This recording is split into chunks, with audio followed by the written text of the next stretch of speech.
Au titre de l'actualité, l'école d'architecture d'Abidjan a effectué sa rentrée solennelle 2024-2025, occasion pour le directeur général de présenter les acquis de l'école après une dizaine d'années d'existence.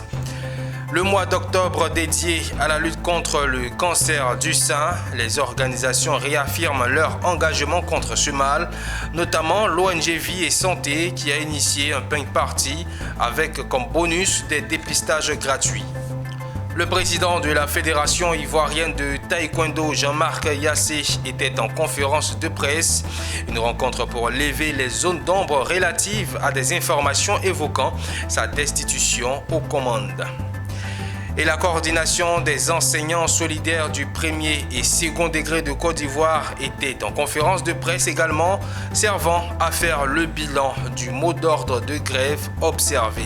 Plus de précisions dans cette édition.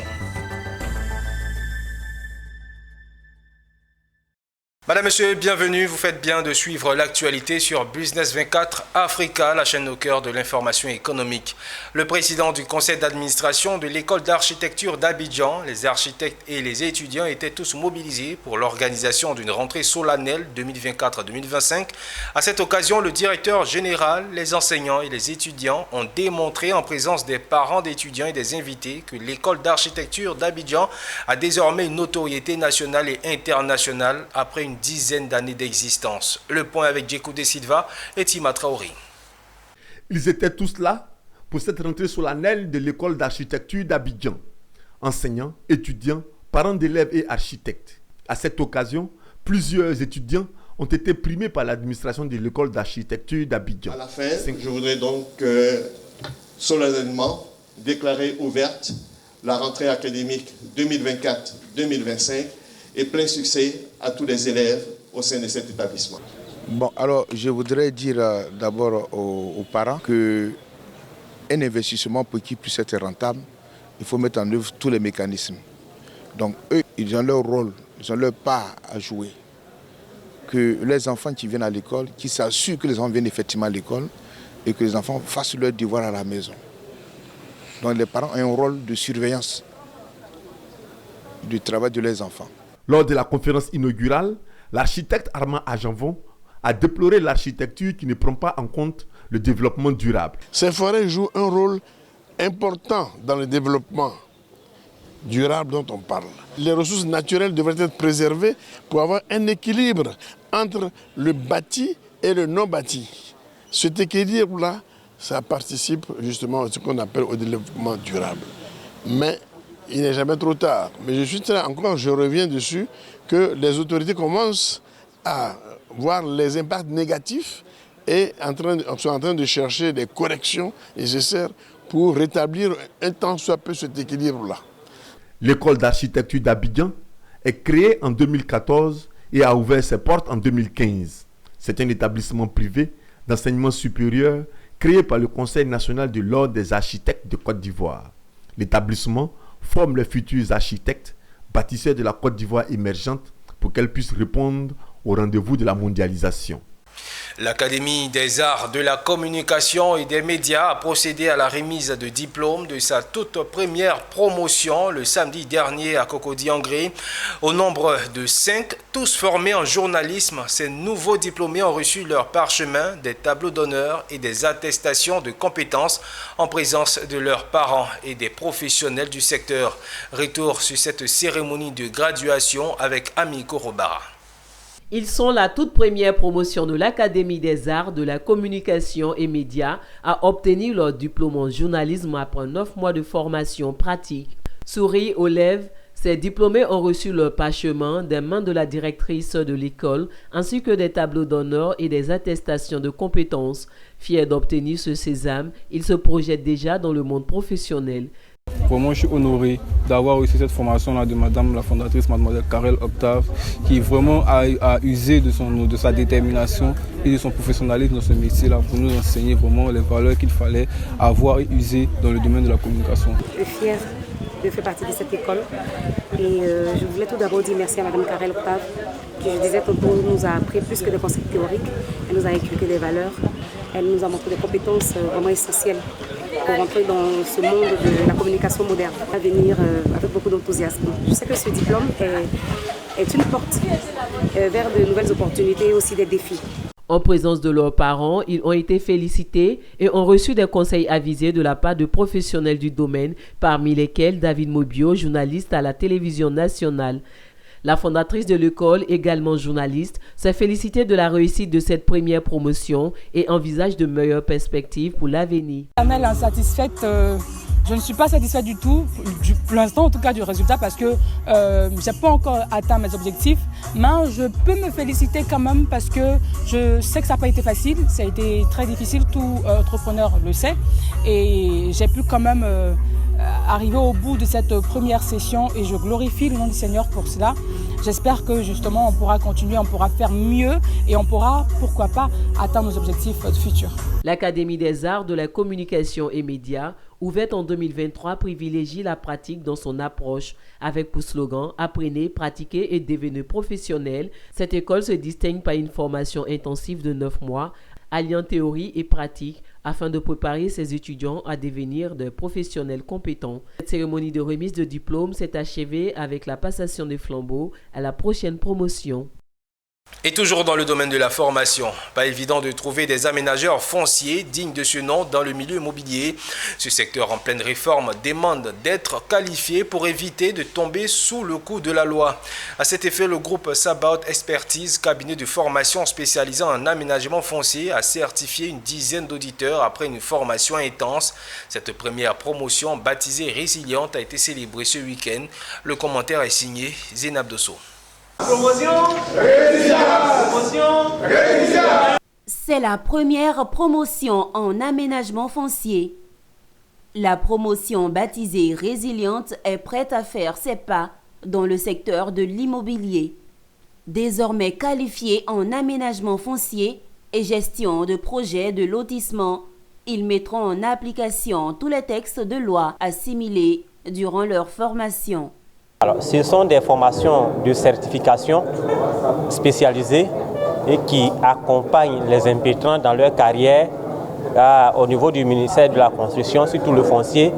Le secteur est en pleine réforme, donc ils doivent être formés sous ces réformes-là pour ne pas tomber sous le coup de la loi. Car chez nous, comme on le dit, le foncier c'est le droit appliqué à la terre et celui qui exécute mal tombe sous le coup de la loi. Dans le secteur de l'immobilier, l'on est parfois confronté à des pseudo-professionnels qui ne facilitent pas la tâche à des usagers. Grâce à cette formation de 3 mois, initiée par le groupe Sabaoth Expertise, il faut compter 12 professionnels de l'aménagement foncier. Le secteur de l'immobilier aujourd'hui est un secteur où il y a un peu de désordre. Donc, en tant qu'il y a des jeunes Ivoiriens qui sont en train de se faire former sur l'organisation et le fonctionnement de ce secteur-là, pour moi, ça m'intéresse. Et donc, j'ai été vraiment émerveillé par les interventions des uns et des autres. Juste pour dire merci au cabinet Sabaoth, vraiment pour cette formation dans le domaine de l'aménagement foncier. Il faut reconnaître qu'actuellement en Côte d'Ivoire, le domaine de l'immobilier est vraiment prisé, est vraiment sujet d'escroquerie et beaucoup de difficultés dans le foncier. Donc vraiment avec cette formation, je pense que je suis apte à vraiment me lancer dans tout ce qui est lotissement, ne plus faire des erreurs comme dans le passé.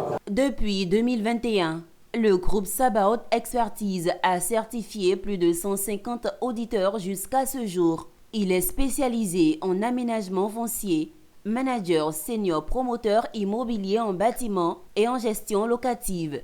On parle de santé et particulièrement de la lutte contre le cancer du sein à présent.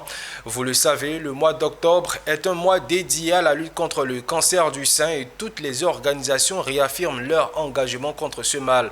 Récemment, l'ONG Vie et Santé et la coalition des organisations de lutte contre le cancer ont animé une campagne contre le cancer du sein. Un pink party avec comme bonus des dépistages pour mobiliser les uns et les autres contre un mal silencieux mais ravageur. Le commentaire de Mondésir Nascimento.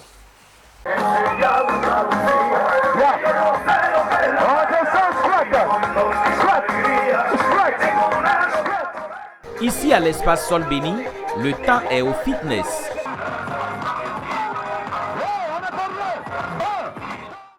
L'ONG Vie et Santé et la coalition des organisations de lutte contre le cancer, des couples et des familles à un pink party pour défier le cancer du sein.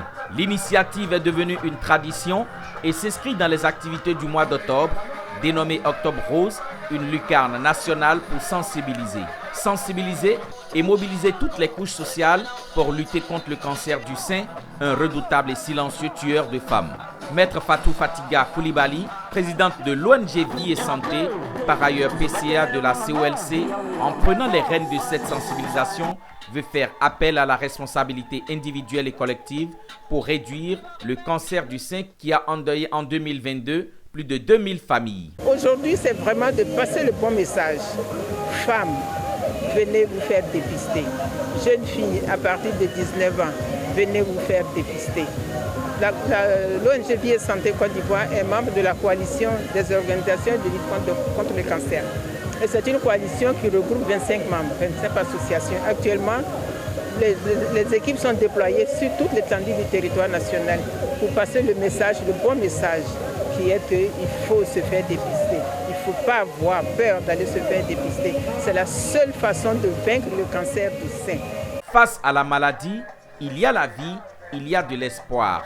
Faisant sienne cette assertion de maître Fatou Fatiga Koulibaly, les participantes ont pris du plaisir au cours de ce pink party. Alors moi déjà c'est ma première participation et j'avoue que je suis bluffée en fait. Voilà. En fait j'aime bien l'initiative parce que bon, le dépistage on l'a déjà fait plus d'une fois, mais dans une ambiance vraiment différente. Là vraiment l'idée ce n'est pas de banaliser, on va dire un fléau. On va le dire comme ça, voilà. Mais c'est surtout la note d'espoir qu'il y a derrière. Voilà, parce qu'il y a plusieurs parcours. On passe par le dépistage et puis ensuite, on vient pour s'amuser. Et là, vraiment, j'ai rencontré des personnes formidables, des combattantes, des survivantes. Et vraiment, le mot d'ordre ici, c'est de comprendre que le cancer, il fait peur, oui, on ne va pas se mentir. Mais ce qui est à retenir, ce n'est pas la peur qui est liée au cancer. Ce qui est à retenir ici, c'est la note d'espoir. Même son de cloche au niveau des partenaires qui appellent aussi à un dépistage précoce pour augmenter les chances de guérison. On sait qu'on a chaque année un peu plus de femmes qui sont atteintes de cette maladie et qui en meurent. On se dit, et c'est prouvé médicalement, que plus tôt le cancer est détecté, plus tôt il est pris en charge et les chances d'en guérir sont plus élevées. Sans vouloir être alarmiste, sur 3869 cas de cancer du sein détectés tardivement en 2022 à Abidjan, on enregistre plus de 2000 cas de décès. Cela justifie aussi le plaidoyer de l'ONG Vie et Santé et la COLC pour une prise en charge moins onéreuse. Face à la menace grandissante du cancer du sein et du col de l'utérus qui continue d'emporter des vies en silence malheureusement, le CIMEDIC en collaboration avec l'ONG La Nouvelle Porte de l'Espérance a décidé de prendre des mesures concrètes en lançant le samedi dernier une campagne de dépistage gratuit. Au-delà d'une simple initiative médicale, cet engagement vise à rendre la prévention et la détection précoce accessibles à toutes pour sauver des vies et ouvrir un avenir sans peur face à ces maladies. Le compte-rendu de Diane Kablancan et de Setekissi. La négligence face au dépistage précoce du cancer du sein et du col de l'utérus continue d'alimenter une tragédie silencieuse qui coûte la vie à des milliers de femmes chaque année. Conscient de cette réalité alarmante, le CIMEDIC, en collaboration avec l'ONG La Nouvelle Porte de l'Espérance, prend une initiative majeure en organisant un événement de sensibilisation et de dépistage gratuit dédié à la lutte contre ces fléaux. Cet événement n'était pas seulement une campagne de formation, mais une véritable opération de terrain visant à donner aux femmes les moyens d'agir contre le cancer. Donc nous avons organisé cette conférence parce que nous ne pourrons rester en marge de cet événement qui est quand même mondial. Mais nous nous sommes bien fait accompagner de l'ONG La Nouvelle Porte de l'Espérance et de médecins comme Dr Pata pour vraiment sensibiliser les dames sur cette pathologie qui est vraiment mortelle comme on le connaît. Mais en plus de cela, nous ne sommes pas restés que sur le cancer du sein. Nous avons offert un dépistage du cancer du col de l'utérus, qui est aussi un cancer très très dangereux pour la femme. Et nous l'avons fait avec la nouvelle porte de l'Espérance, avec Mme Pépé qui est juste là. Dès les premières heures de la matinée, le centre CIMEDIC a vu affluer des femmes de tout âge, déterminées à prendre leur santé en main. Elles sont venues en nombre pour participer au dépistage gratuit du cancer du sein et du col de l'utérus. Un service souvent hors de portée pour beaucoup en raison des coûts élevés ou du manque de formation adéquate. En plus du dépistage, des sessions de sensibilisation ont été animées, mettant en avant l'importance d'une détection précoce qui peut sauver des vies. Je suis venue au cancer par un choc. J'avais mon amie toute intellectuelle que nous étions. Elle a été surprise par le cancer et déjà elle était au stade 4. Et on a tout fait. Elle n'a pas pu retrouver la santé et elle est partie depuis 2016. Et depuis cette date, j'ai compris qu'avec le cancer, il faut aller vite. C'est une très bonne initiative parce que tous ceux qui perdent de l'information participent à la prévention. Et je pense que s'il y a des maladies qui ne sont pas vite, on va dire, soignées, c'est par le manque d'information. Donc dans un premier temps, on est très contente d'avoir participé à cette conférence. En tout cas, personnellement, j'en ressors grandi avec des informations que je n'avais pas. Ce partenariat a permis d'assurer un encadrement professionnel à toutes les femmes présentes grâce à des équipes médicales qualifiées et un accompagnement personnalisé. Nous poursuivons l'actualité toujours dans la lutte contre le cancer du sein. Les journées de mobilisation des médias contre le cancer du sein étaient à leur 8e édition. Une rencontre qui vise à sensibiliser les médias et le grand public à l'importance du dépistage précoce en encourageant la diffusion d'informations claires sur cette maladie.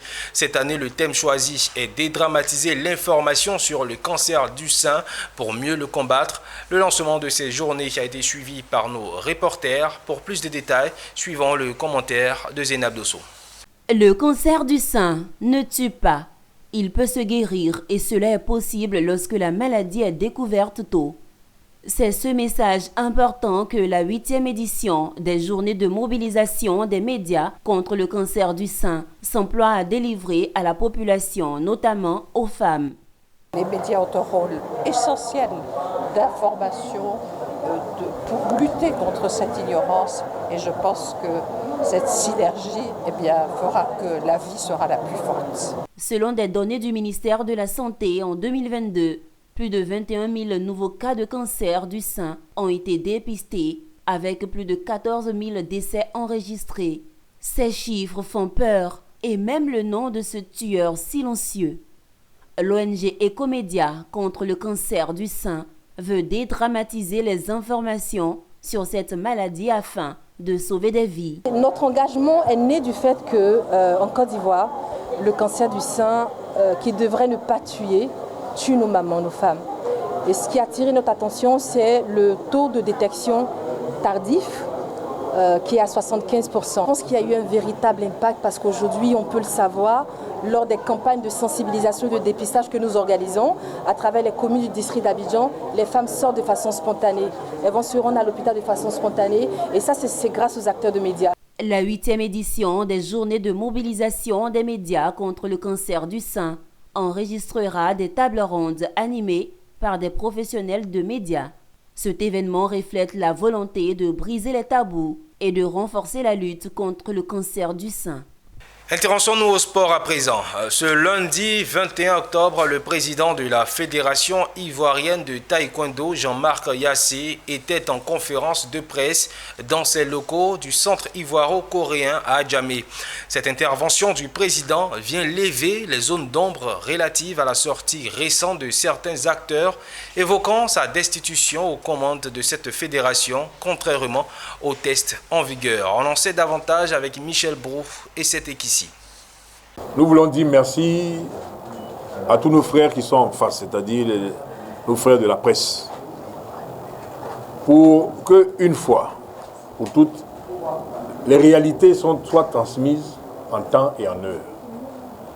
Pour qu'une fois, la vérité, et pour savoir que nous sommes dans un pays légaliste, n'importe qui ne peut pas se lever pour faire n'importe quoi. Donc, je vous donne le soin de retransmettre et de demander comme a dit à certaines personnes qui sont pressées, d'attendre tranquillement la fin du mandat et de faire leur preuve à côté, qui permettra d'avoir des points pour pouvoir nous remplacer d'ici 2 ans, 2 ans et demi. Je n'ai pas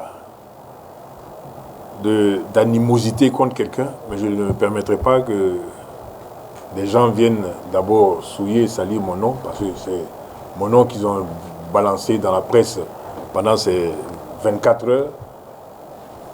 Si ça leur fait plaisir, je leur laisse le soin. Mais vous, qui avez posé les questions et que j'estime être satisfait de vos réponses, ou avez entendu les réponses, nous vous demandons de réagir en tant que journaliste et d'analyser vous-même entre les textes et ce qui s'est passé, la forfaiture qui s'est passée. Je vous dis merci. On vous fera parvenir à tous et à toutes ce soir le nouveau bureau qui prendra dès ce soir les enquêtes et vous appellerons pour vous donner la suite de ce qui va se passer. Nous vous invitons en même temps pour montrer que le taekwondo va bien ce samedi à la coupe de l'ambassadeur de Corée. Et cette fois-ci, c'est moi qui vous offrirai le pot.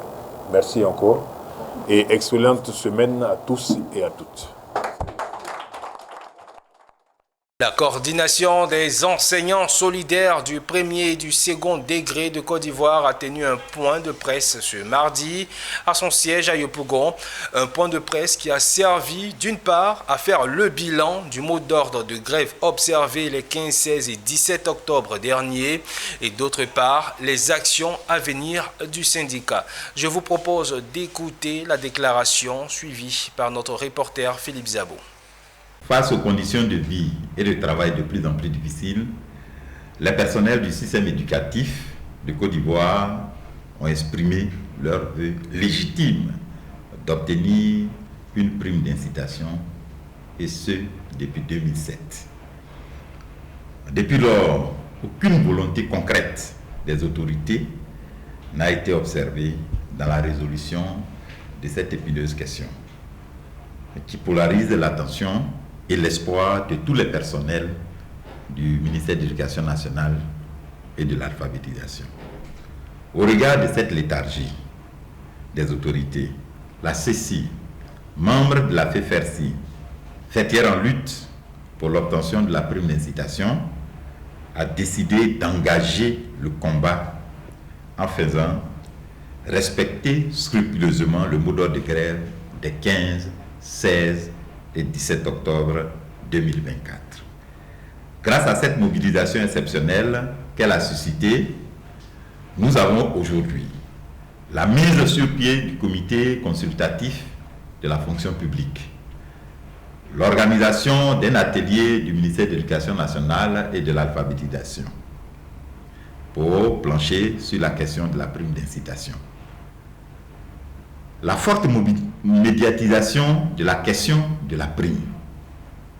Et la prime est hissée au rang des questions d'intérêt national, cristallisant ainsi l'attention de l'opinion nationale et internationale à travers les plateaux télé, radio, etc. Nous souhaitons ainsi la saisine du comité de dialogue social de la fonction publique en vue d'une communication au sommet de l'État. La prise d'un décret portant prime d'incitation des personnels du ministère de l'Éducation nationale et de l'alphabétisation.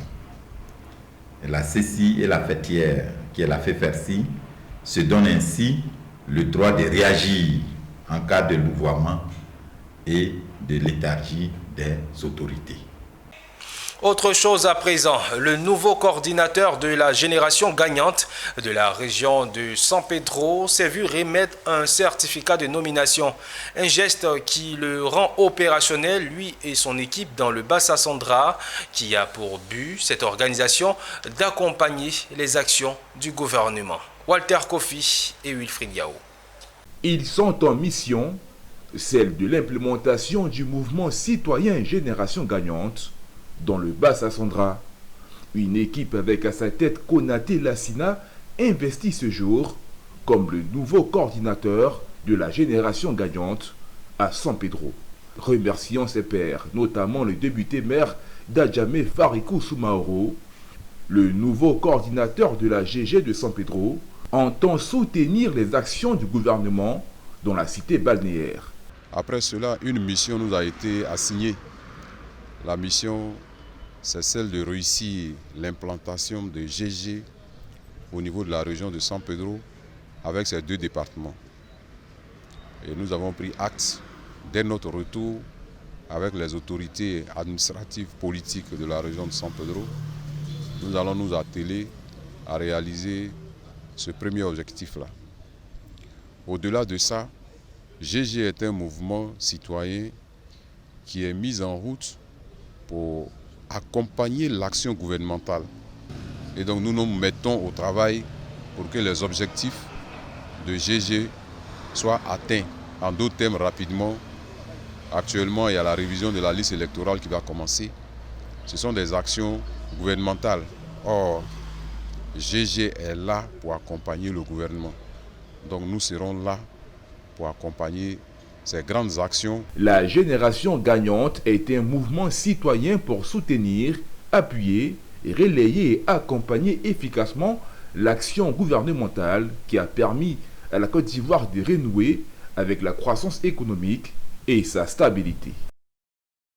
Récemment, le siège de la société coopérative agricole de Yakassé à Togbrou a, dans la localité d'Adzopé, accueilli une cérémonie de remise symbolique de dons. La coopérative a distribué 295 kits scolaires et 300 brouettes aux producteurs identifiés par le biais d'enquêtes sur le terrain. Walter Kofi. Ces kits scolaires sont destinés aux enfants des producteurs scolarisés, tandis que les brouettes offertes dans le cadre du programme de remédiation indirecte sont utilisées par les parents pour faciliter le transport des charges lourdes.